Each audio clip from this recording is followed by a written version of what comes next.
Oke. Ketiga, perlindungan.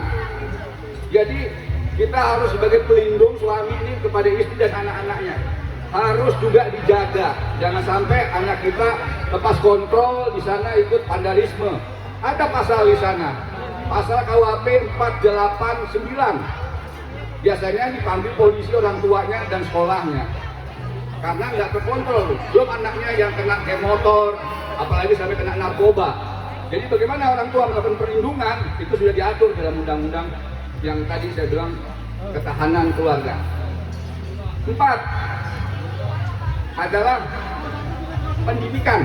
Jadi kita harus juga mendidik suami sama istri anak bagaimana bersikap sopan santun, ya. Bagaimana dia berakhlak mulia, apalagi tadi poin pertama agama. Itu harus menjadi pemahaman dan dilaksanakan. 5. 6. Yang disebut ekonomi. Jadi harus bisa dikelola pemasukannya, ya Mbak Nita. Untuk Mas Anggoro berapa pendapatan sebulan? Ya, ada manajemen keuangan. Malah dalam teori keuangan itu ada namanya Y sama dengan C per S.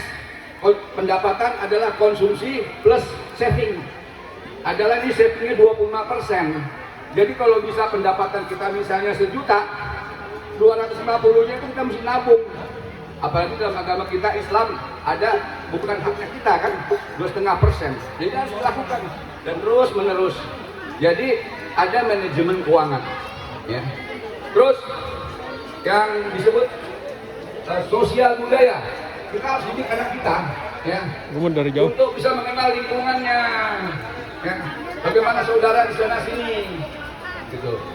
Dan yang terakhir biasanya lingkungan.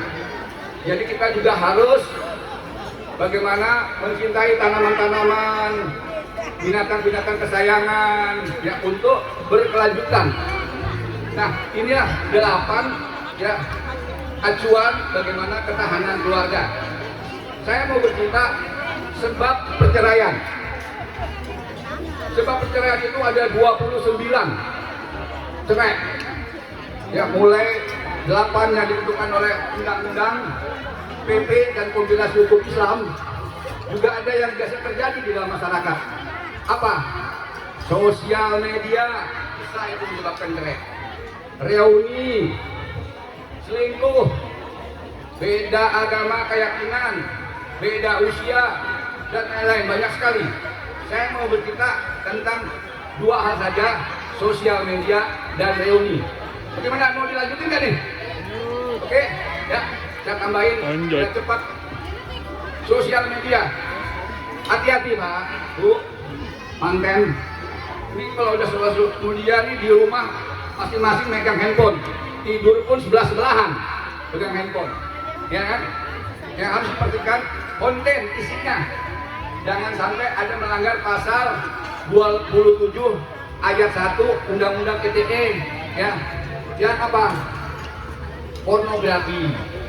Kemudian ada pasal 27 ayat 3 ya, tentang yang disebut pencemaran nama baik.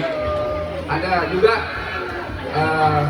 hoak, bukan hoak. Kalau bisa yang begitu-begitu kalau manten dikosongin lah. Isilah kata-kata cinta di sosmednya yang bisa dikirim kepada kapan saja kepada pasangannya, ya. Itu harus dilakukan. Dan yang terakhir saya mau cerita reuni. Bapak Ibu, reuni biasanya apa tuh? Ketemu mantan, CLBK, atau menjalin cinta baru. Nah, ini ada dampaknya secara hukum. Hati-hati, ya. Kalau sampai lanjut perselingkuhan itu kena pasal 284, ya, perzinahan. Jadi hal-hal ini saya cepat saja ngasih, kan akan lanjut acaranya. Sampai di sini dulu, Mbak. Ringkas kata bahwa apapun yang dilakukan oleh kita harus lihat dampak hukumnya, ya. Jadi demikian saja, barangkali dalam kesempatan yang akan datang kalau Bapak Ibu ingin mengundang saya untuk lebih detail, ya, aspek hukum dalam keluarga yang harmonis, bisa diundang dan boleh dilihat di Facebook saya Purwanto Pitung Center.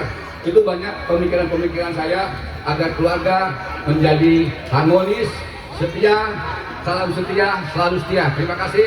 Wassalamualaikum warahmatullahi wabarakatuh.